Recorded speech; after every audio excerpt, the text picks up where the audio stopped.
Hi guys, good evening. Kumusta kayong lahat dyan? Saan man panig ng bansa at saan man panig ng mundo. Ayan, kung naabot ng aking video.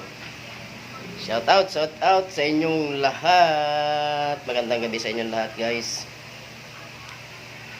Tuloy-tuloy lang tayo sa pagre-reels. Malay nyo, one time yung isang video natin mag-viral, di ba? So, eto. Magluluto na naman tayo.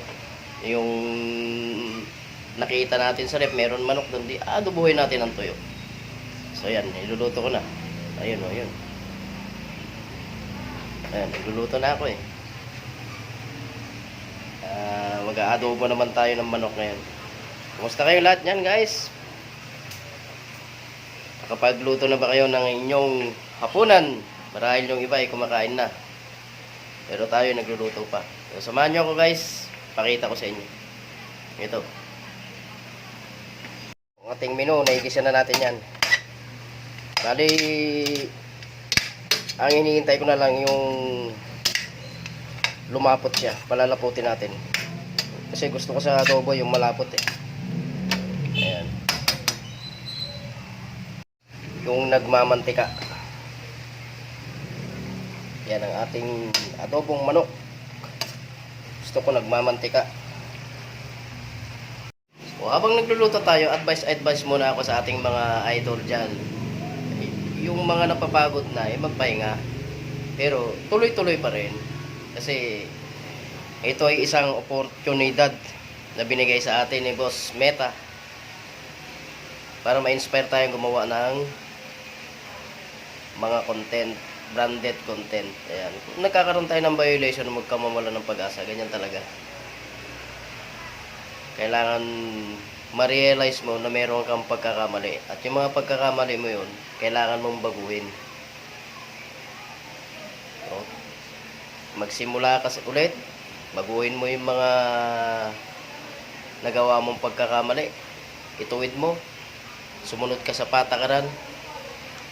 Yan ang gustong gusto ni Boss Meta. Ayan.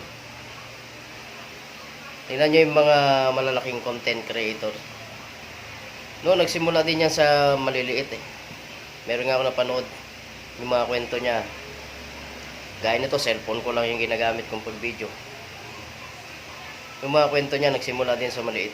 Sa walang kinikita. So, ganun din tayo sana. May inspire tayo sa kanilang mga kwento. Tuloy-tuloy lang tayo guys sa mga suporta natin, suporta sa bawat isa.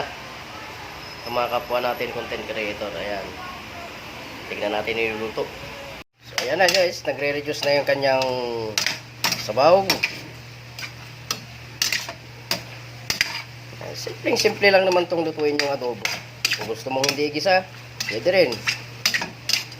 Kasi ito, ginisa ko rin kahit paano. Kasi ito, yung tubig, yung manok na matubig, kailangan ko siyang igisa.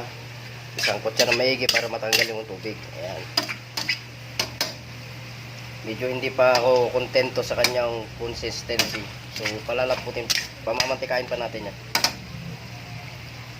So, yan na guys. Okay na ako dito. Lumalabas na yung kanyang mga mantika. Ayan.